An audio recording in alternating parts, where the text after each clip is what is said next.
This is a table talk. Last week, we had a superb presentation by Dr. Cleveland on the role of generative AI in academia. And today is a conversation, and it's really about you asking questions or having comments and starting conversations, and Dr. Cleveland responding. And so I'll just open the floor.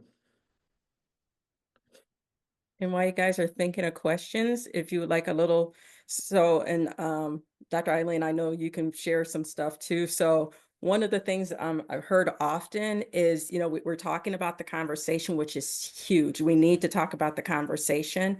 But one piece of it I've heard folks say is we'd like to talk a little bit how to use the tools as well. And so I'm going to show you one minor little thing that you can do. It's a ChatGPT update right now. So it's just a little fun. But for those who may not have had opportunity to play with ChatGPT, you might want to play with this and then carry conversation, any way we want to. But I just thought this might be a way to get us started here. So let me get it up there. So one of the things I think many of us, when we're trying to create our courses or things outside of our course world, is just trying to create some images. And Eileen, I know you can absolutely speak to one, but I want to show you a very minor thing. Well, I won't say it's a minor thing that ChatGPT has just updated with. So I'm currently in ChatGPT. I have the paid version. I'm not sure if the free version will have this capability, but as of now, within the last couple of days, the paid version now has this. And so when we're talking about ChatGPT, when you are looking in here, one of the things you are able to do is create images that all of us are aware of, right? One of the things that ChatGPT has just updated in the last few days is the capability of taking an image. And let me just pull one up real quick. And sorry, we're just kind of rocking and rolling with this. So forgive me, we'll rock with it and go from there. Super casual today, guys, at least for me. Hold on a second, let me move it around. And I'm going to pull up an image that I just played with yesterday.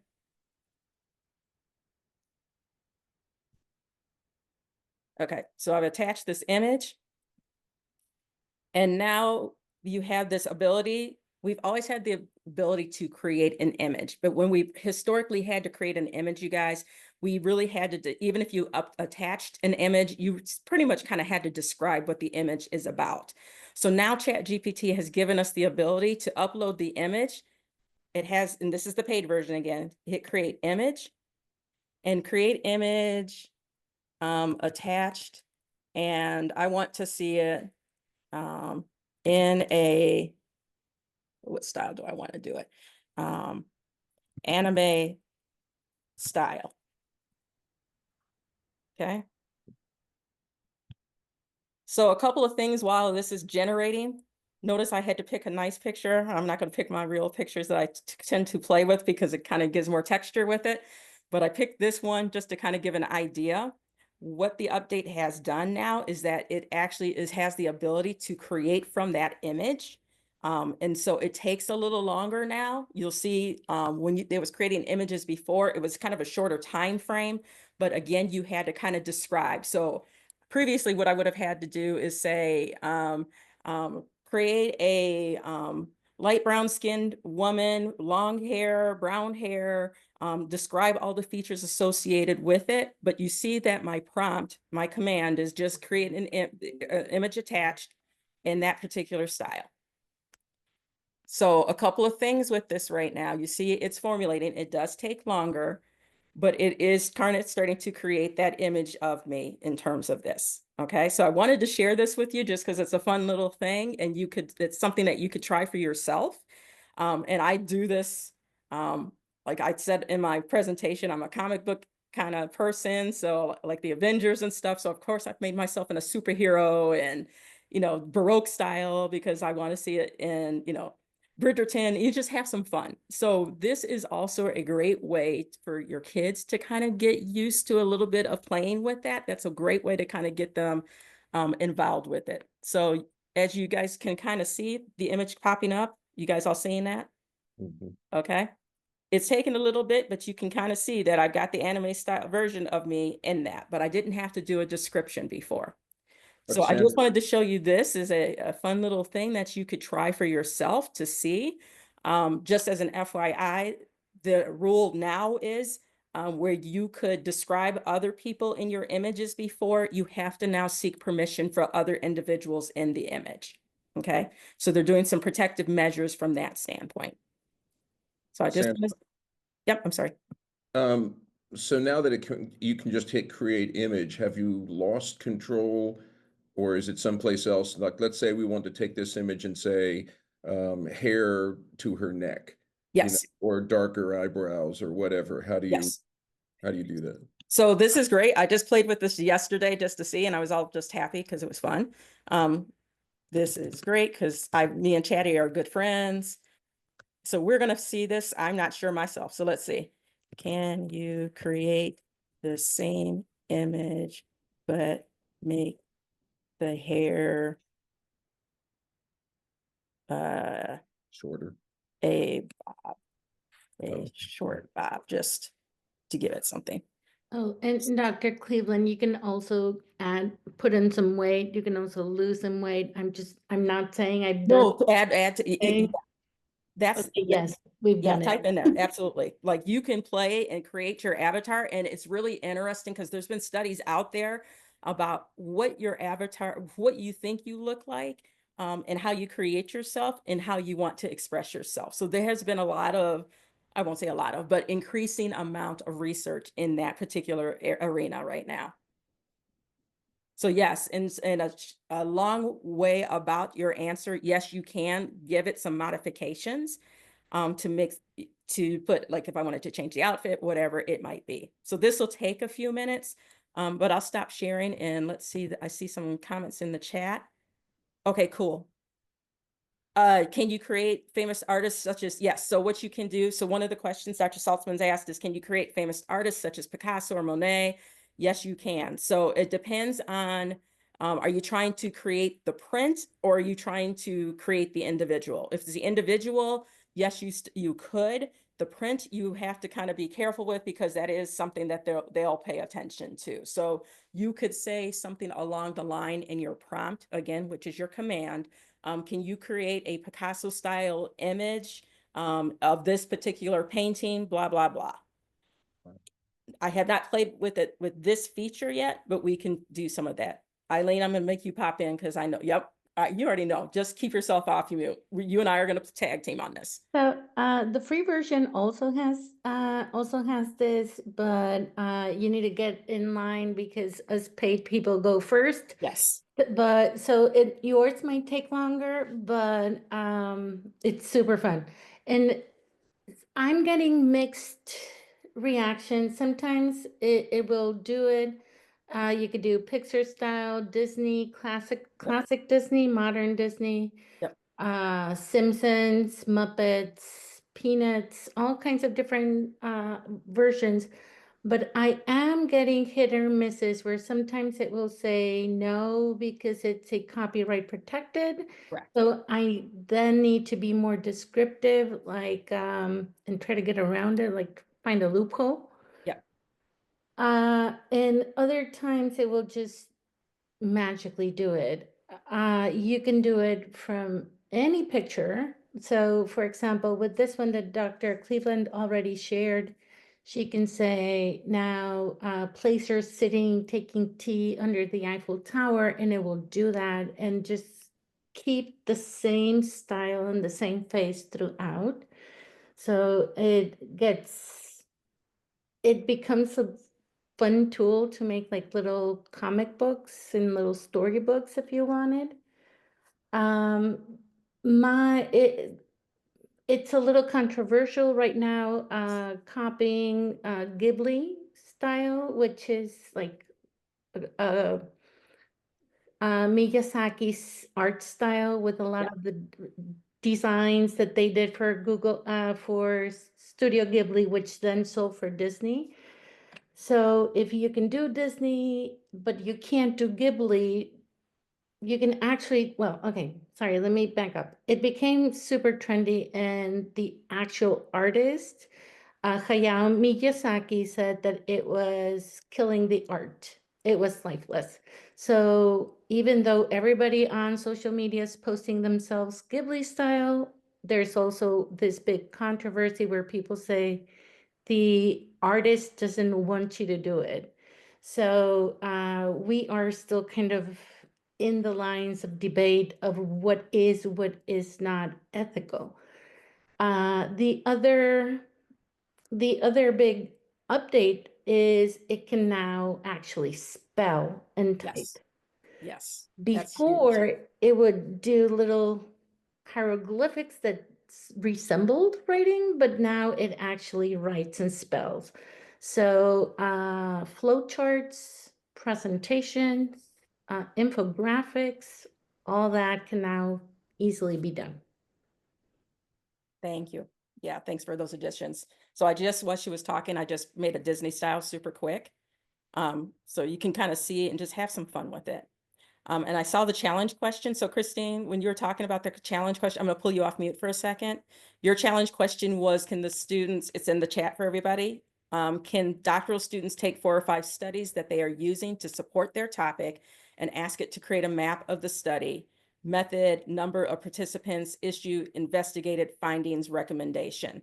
So are you thinking about like a table for them to be able to do that, or are they taking a chart and taking a pathway, a timeline I'm type idea? thinking of like a graphic, like a star, where everything's connected. That would be a great question. Yes, you can. It will take a little bit, and I haven't played with this one enough to see how that would work yet. So I I'll will play come with you. back. I'll play with you on it. Okay, that's the deal. We'll play with it, and then we can share it Okay. with the group. Perfect. And so if you give me an example, toss it over to me via email. We'll toss an example, and then we can toss it out there to everybody. Deal. Thank Yeah, you. you can just Yeah. point it, you could just point it, you could upload the 4 or 5 studies and then Yep. just ask GTP or whatever to, you know, find the commonality of research method or whatever. I mean, Yep, you can ask It- it for the themes, the gaps, the SWOT analysis. You can pull a number of aspects out of it. You can create it in a table format. So what you're basically doing is really making sure that you're refining what you're putting in, the input for it, and then you probably will have to do some refinement in terms of the output of it. So if you're seeing that some of the components in your example, Christine, for example, doesn't come up, it may be in how you stated your prompt in the first place. So just playing around with that prompt a little bit tends to help that out, okay? One of the things as an FYI is students do have the capability, and all of us have the capability to go to scholarly.ai, and that is particular to finding peer-reviewed and research out there. So that is an avenue that your students could pull up information. Again, we always still need to check for the veracity of that. So we need to make sure that they are not giving us hallucinated citations. Okay. And so that's one of the things you really have to pay to with that. Okay. Yes. And Eileen has put in there, if you have paid Canva, it can make slide presentations, video, etc., and give you an editable link. Yes. So there is a ton of tools out there. And my big piece of advice, the pro version of what, Dr. Bro? You have in your comment, you have a school, or if you have a school or university email, you can get the pro version for free of the Canva. Okay, of Canva. Okay, so that's good to know as well. Thank you. So just, I know we're supposed to have a conversation with it, but I know I've heard that kind of repeated in a number of spaces that we've been in. So I just wanted to kind of show you how you could start playing with some of that stuff a little bit. Okay. Does AI make Excel files? Yes, it and does. formulas? Yes, it does. How, I mean, you can make that through Chat GPT, or is there another platform? You can do Chat GPT, you can do Perplexity. So the prompt I would put in there, Sierra, correct? Yes, that's correct. Okay. All right. So the prompt you could put in there is, here is the information. And even I'll take it like I have a table on a Word document, for instance, and I want to convert that to a CSV file or an Excel file, for instance. So you could put a prompt in there, share the information that you want to share, and say that I need to put this in a CSV file, and it will convert it to that for you. You can also, for instance, put a Word document, and you may have information in a Word document and say, hey, you know what? I would like to make a PowerPoint presentation. And it will create PowerPoint presentation slides. So one of the things I tell people to do is pay attention to the suggestions it gives you after it provides your output for you. Okay, because they will give you suggestions, and it will help you hone in on how to refine your prompts and how to get a better output in terms of what you're trying to get for that. So I will often do, one trick I often do is say, hey, okay, I will give it a prompt of whatever I want it to do. So let's say I did create a PowerPoint presentation, blah, blah, blah, whatever it's on. And so it creates the PowerPoint presentation for me. And then what I will ask it sometimes is, okay, thank you for that. If you were the expert individual presenter, how would you refine this prompt that I gave you to get a better explanation or whatever it might be? And so it will give you a refined prompt, and then will help you get a better output with that. Okay. Yeah, Sandra, I do that a lot. Yeah. Just I say assume the persona of a doctoral student or a college professor and respond, and then it just gives you, it writes at that level of writing rather than a typical lower level that it would typically generate. And one of the things now that's coming up, George, with that, and thank you for that, is that we don't, because it's advancing so much, that prompt we used to use that you just mentioned, act like you are and place the role in there, we don't necessarily have to do that anymore. So just as an FYI for you guys, I tend to teach people, use that prompt so you get an idea. And if I use that type of like, start with it. So act like you are a expert educator, and I might put in an example of an educator that I look like wanting to emulate.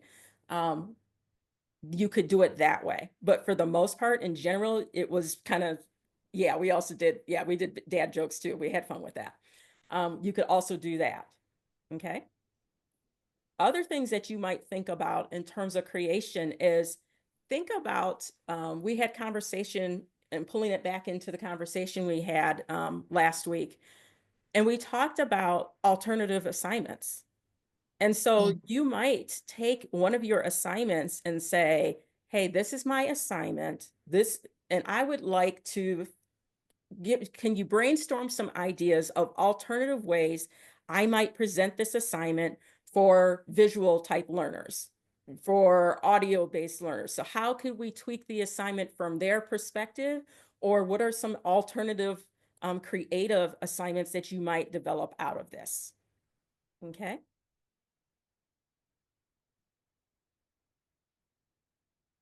Yeah, the 90s. So Dr. Stocksmith put in the 90s, the trick to scholarship was writing good Google queries, and that's so true. And now the trick is writing good AI prompts. That is honestly the key to half this battle, is understanding and playing with the prompt. Okay. Yeah, you know what, Eileen? The style of the Dolly Parton. Yeah, we're having all fun types of fun. Like, and so think about that as you are. And that's kind of a catch-22. Like when she was saying that, you could have fun with that, but think about how that might translate in for an assignment, and how we would have to think about the protective things that we have to put into place from that. Bill and Ted, yep, back in the day, right? The other thing I want you to think about with Chat GPT is that we don't necessarily, I use it for other things too. So I will use it to create my video scripts. So one of the things that I did, and this is just a minor thing, I wanted to introduce some of my weekly modules in video form. I didn't necessarily have to be the face of that video. I didn't necessarily want to be the face of that video, but I wanted something that they could see. So one of the things that they have out there now that I have not played with, Eileen pop in there, or anybody else who's popped in there and played with it, is Sora. Sora is an extension of ChatGPT. That is video creation. Okay. I haven't played with that one in particular. I have played with one that is called, and I'm putting it in the space, beyond.com. Okay, as a video creator. And what I can do in that particular space is I can do it directly in that technology, but I tend to go home to ChatGPT first. That's just where I kind of stay at. And I start with ChatGPT and say, hey, create a video script. This is what I kind of ideally would want for that. This is a general introduction of what some of the things that we're going to be doing in this week's activities. And then I send that video script over to Beyond and then pop that script in there and have it create a video as a result of that. It creates it in about 2 minutes, you guys. Hey, Sandra, somebody was talking about the scholarly use. Yeah. What I learned, like I'm going through downloading all these studies. I'm just in the library database. I'm just clicking download, download, download. I'm dumping them all into a Google folder. And then you just take ChatGPT, you say, create an annotated bibliography for everything in this folder. You click the plus link, you link it to the Google Doc where all that stuff is stored, and it just cranks out annotated bibliographies to your specifications for everything that's there, and it does it like instantly. So the ability for you to have it do that first level of parsing, determine whether or not these studies are any good or not, or what are they about. I mean, it saves you hours and hours and hours of having to read through literature. So it can narrow, I still read the literature, but I just let it narrow down to what looks like it's going to be the best. And then I just start with that. And I mean, all those kinds of things that we would do as assignments at the doctoral level. Yeah. And It's that's a great example. And with that assignment, if you had somebody just learning how to do that, I could say, okay, so look in some of these articles, are there some key things that you might want to include in this that is currently not included, for instance? Another example is, I know for my DNP students, stats is like their nemesis, just wholeheartedly understand that. And so having them pull up an article, pop it into ChatGPT and say, okay, can you talk about this? There's this statistics section in there. Can you explain that in layman's terms? That alone is a game changer, because having them to understand it, and then I take them and they could apply it to other situations, like scenarios that they've seen with that, right? So how can we take some of the things that we're using here? And mind you, I'm showing you kind of really, I won't say simple examples, but things that will help start the ball, them thinking about it. But then how can we play with it and convert it into some of the assignments that we do? And one of the things that I spoke of during the presentation is we talked about the Bloom's taxonomy during that time frame, and how we might convert some of the things that we do AI into Bloom's taxonomy. So if you're okay with that, let me share it really quick. I'm just going to go to that page again. And if there's any comments, I don't want to monopolize the conversation. I'm just babbling, as my husband says, I am gifted with. So if you have any questions, let me pull that. So we talked about that. So I talked about this reimagining Bloom's taxonomy. And this has been talked about for a few years, but one of the things that I think a number of us are grappling with is, AI is a tool. Can we use this as a tool, and how can we be effective with using this as a tool in some of the things that we do in the courses?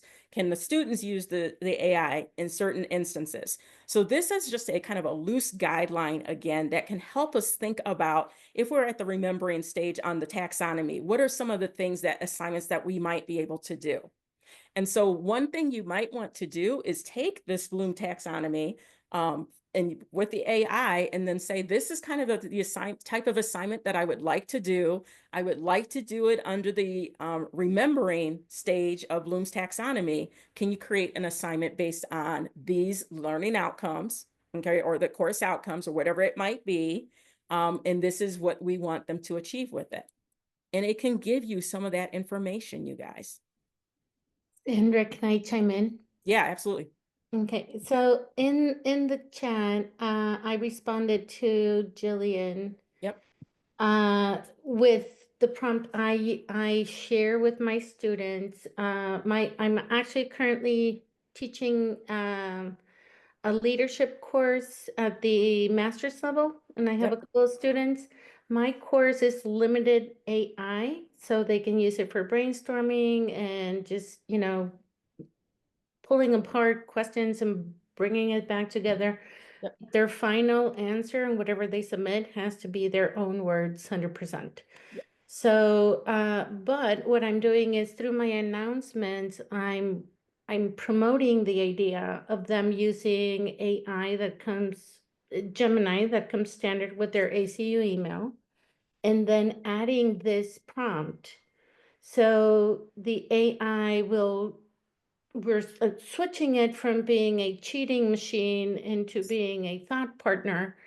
And I am having my students anecdotally sharing with me, and they say that they're spending more time with the question, they're diving a little deeper into the materials, they're engaging more with their resources, and just spending more time thinking about it before they actually come up with a response.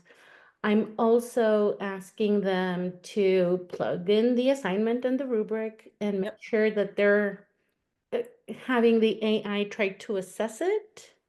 And then they do some revisions and upload it again, and they get a little bit of feedback on what they did well. So using it as a just in time, anxiety reducing, and what's my grade gonna be type partner.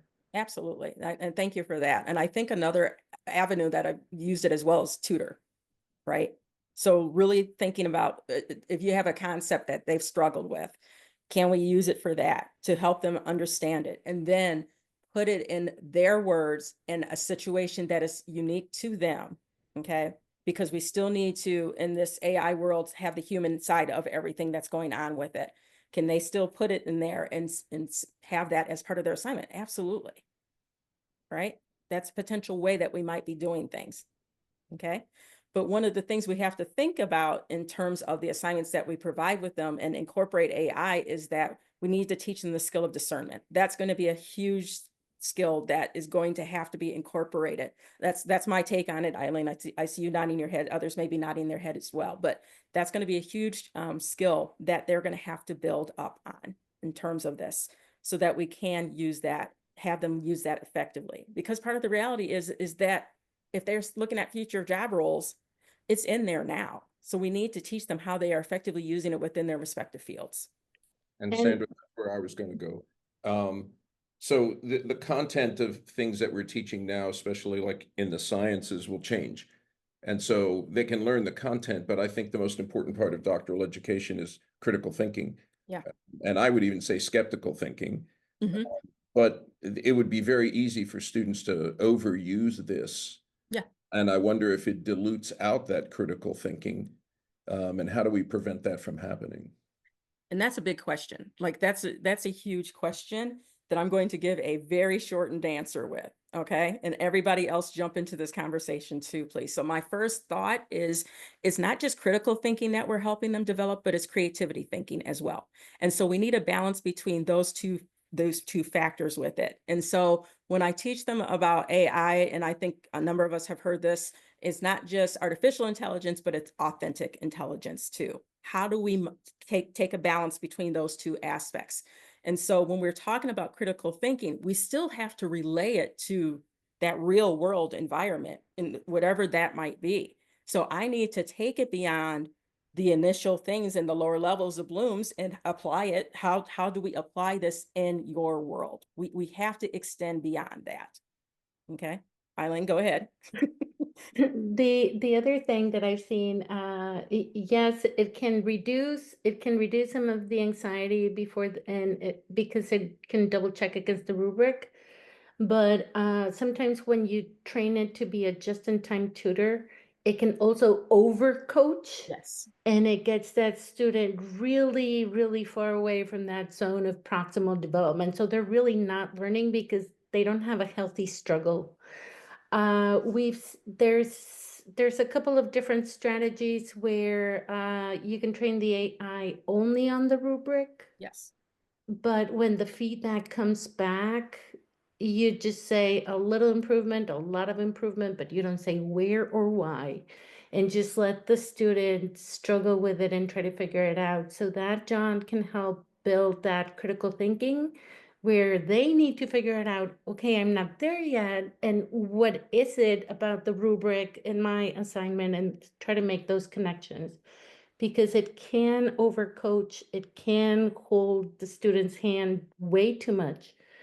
And it can also put them in a situation where when it doesn't overcoach, it can create more stress because it doesn't have a ceiling when you say, help me make improvements. Right. There's always going to be room for improvements, even if you're like a Nobel Prize winning researcher, there's still room for improvement. So it keeps pushing and pushing and it doesn't know when to stop. So you as a human need to make a decision, say like, okay, good, we're done. And I think coupled with that, one of the opportunities that we might have is some of the tools that we could develop and use in here. So Eileen, using that example of having this little, tutor piece in there, can we develop that, have the link for the students to use so we know it's leveled off to what we want them to have, give them just enough to know that they need to make some changes, but they still have to investigate? Sure, we could do some of that as well. Yeah, but that's a great conversation. Like, that's a great question, because that's a huge thing. Critical thinking is such a, obviously a huge concept across the board. And that is one of the biggest arguments every time a new technology it switches kind of the paradigm. That is the conversation every time. It was the same conversation with Google back in the day. Yeah, so great thoughts with that. Dr. Cleveland, I think there's just so many layers of ethics around this. Yes. And I love that we're touching on so many of them. And it's good to see with ChatGPT, I think, doing better with ethical conversations around artists and protecting artists' Yes. work and copyright and trade right in that. They kind of corrected some of that. I feel more comfortable with it, but I still have major eco-theology concerns. Like, I don't even buy new clothes. I have real concerns with it. And so I'm just wondering with you, where you fall in that. There's certainly advantages with EI and the environment and ecology and ways it can help, but the energy and the water and the mining and the child labor and all of that, I have really concerns. And the cat's out of the bag. I don't see us saying, oh, this is going to hurt the environment too much, let's just put the lid on it and go backward. I don't see that happening. Yeah. But as a Christian institution going forward, as stewards of the environment, have we even articulated a position? How are we justifying doing this, knowing that That's a great question. Yeah, that's a huge question. That's a great question. And the last part of your question is a conversation for all of us to have, in terms of from the university stance. In terms of that, one of the things we have to think about with AI is because it is using a lot of data, like from the ecosystem standpoint, it's using a lot of water, you guys. It's using stuff for the tools to help cool things down in the sources where it's being held. So yeah, we do have to absolutely think about some of those components in terms of this. Have they been having conversations related to that? Yes. Have I seen those conversations as much in the academe environment? They are starting to really delve into that, but it's still kind of in its infancy when I've seen those conversations. So to answer your question, like the stance that I have a use it with caution stance. And if I were to equate it to what's your level of risk, how we do it in terms of our 401ks and things like that, I would say I am probably the moderate to moderate, more riskier person to play with this. But that's my particular take on it. So you have to do from your comfort level where you are at with that. And I know you're asking a bigger question than probably the answer that I'm supplying you with, But that is a great conversation that we need to extend upon as a university. Are we thinking about this? What is our stance as a university? And so anybody else who would like to chime in with conversation, please pop in. Tiffany, I'm so glad that you raised that. And in my opinion, it even goes beyond the physical, but what are the societal implications of this? And so I just put in the chat, this is somebody that I followed, Kathy O'Neill. She wrote the book Weapons of Math Destruction. She's looking at how algorithmic bias is absolutely ripping apart entire shreds of culture, how it's perpetuating biases and those types of inequities. And so if we say that we're about restorative justice, then this is a AI in some cases is a tool of the opposite. It can do injustice in great quantities. Yeah, And absolutely. that I just think about I think this is the dilemma with any technological innovation is there's a good and there's an evil, and what is the way that we have a role to speak to how to provide insight into that balance. And if we don't, I don't know who does. I mean, I think that is the role of higher education. Thank you for that. Anybody else's thoughts on that?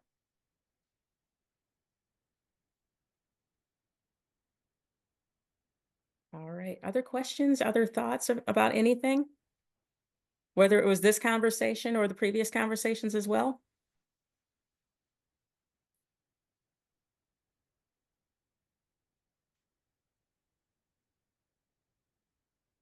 Let me make sure I got up in the chat. Well, I also wanted to add in that I'm excited about the potential and everything that it can actually do. I'm also concerned about the ethics and the ecology, but I do feel that if I don't try it and I don't explore with it, I'm not like I don't have a place at the table to be able to weigh in on it Yeah. unless I feel comfortable that I know it and I understand it. And the way I'm seeing this spread out through so many different things, like if you go on Expedia, it not only helps you find your hotel, but it can also do an itinerary for you. And you go on Google, you get that little overview. So eventually, if we are like, no, no, no, no to AI, we're going to end up again living in a cave like a hermit eventually because everything has AI, like the car is going to have AI. So there's some things that I think we also eventually need to decide, like what is within my sphere of influence to actually make an impact or not when it comes to AI and how it's rapidly evolving. Great thoughts with that. Thank you. Appreciate that. Other questions? Probably the only other you guys can kind of see I'm a workshoppy type of girl in terms of things because I want us to be able to play with it. That's my whole mission, is that we kind of play. So if you have not played with any of these technologies, ChatGPT or Perplexity or any of the other ones out there, my piece of advice is try one and just start. Like it's going to give you an idea of what your students may be coming across in some of those things. But it gives you that chance to see that you're not necessarily, messing anything up. Like there's opportunity to do this. You're not going to be a perfect prompter. Let's be very clear with that. Nobody's a perfect prompter, and based on what you're wanting to do with it. Okay. Whatever the output is you want to do with that. The other little thing I would workshop is, so many of us with our phones are familiar with the apps, the App Store. Okay. I just wanted to kind of remind everybody that ChatGPT and Perplexity and probably some of the other ones have their own store. I'm going to speak specifically to ChatGPT. It is called a GPT store now. Okay. And so a GPT basically gives you the ability to create, they can create like one type of action that they're going to do. And within this store, you can choose to use it for yourself, or you can choose to share it with others or even sell it, okay, if you so wanted to. Eileen gave the perfect example, the travel agencies. Kayak is up in there. It's a very common one that folks use. I've used Kayak to actually plan my vacation, find my trips, get everything kind of organized in terms of it. I'm looking to have a trip for 6 people. 4 of them are teenagers. We are looking for a beachy type activity space with it, that all of us can have some activities that we enjoy. So can you give me some ideas related to it? And I will go under that particular GPT and under Chat GPT, find one that's related to travel. I use Kayak and put that prompt in there and let it kind of spew out the answer to me. So it can create itineraries, for example. It can give me an idea, right? So, and Eileen put in there, there's many brands and each one has many flavors all the way through, right? Like there's things out there. There are AI tools all over the place. And so I always equate it to when you go in the bread aisle, there are a ton of breads out there. Everybody has their taste to their own type of bread. Even the same company may have 2 or 3 types of bread that they deliver because they're going to different audiences. So you need to find what you want that works for you. So if you have not tried anything in terms of ChatGPT or something before, go under one of those. That's my piece of advice, and just see what it can do, okay? If you have tried ChatGPT, Perplexity for some type of task, I challenge you to do a prompt for something different. For example, the simple one I showed you today, do the image. Play with it to create the image of yourself, okay? Other questions, other thoughts? And I know I segued a little bit because I want a combination of academe, but the part of the thing, the reality is we are taking this and translating it into real life for our students as well. So we need to understand how to translate it as well.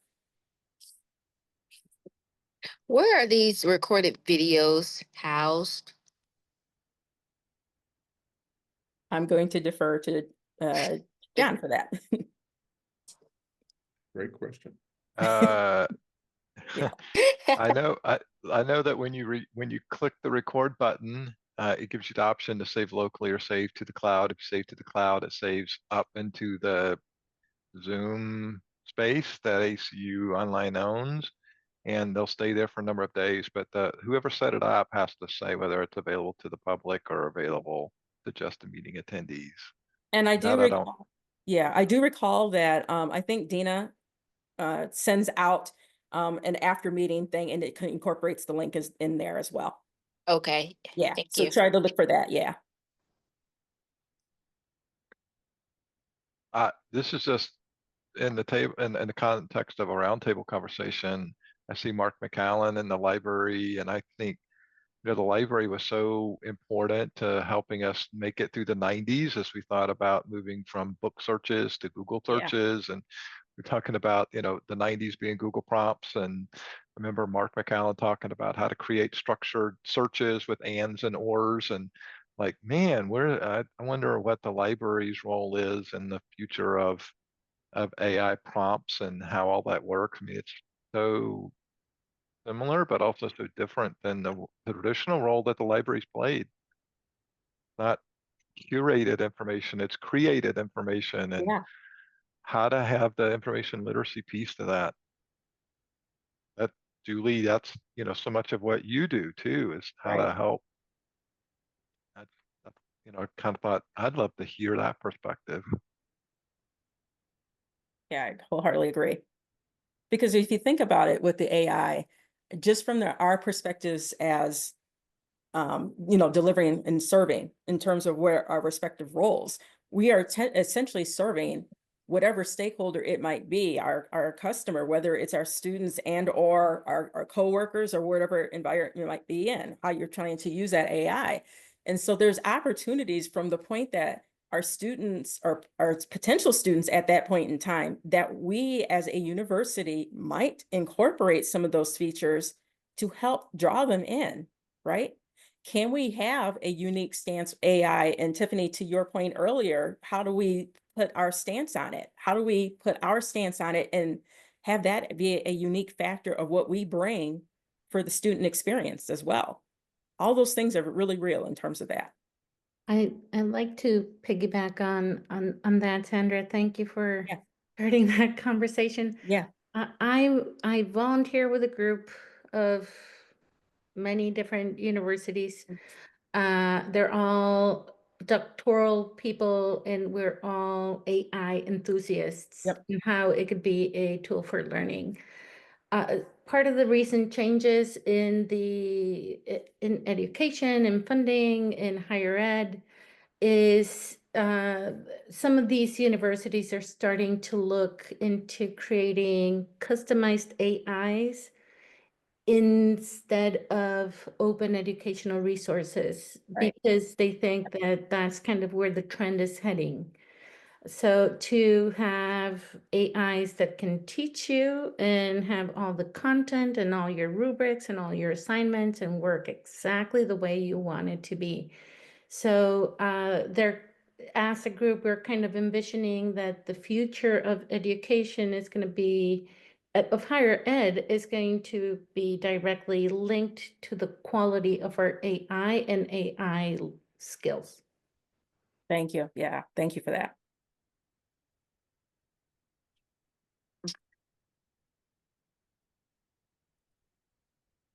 Hey, other thoughts?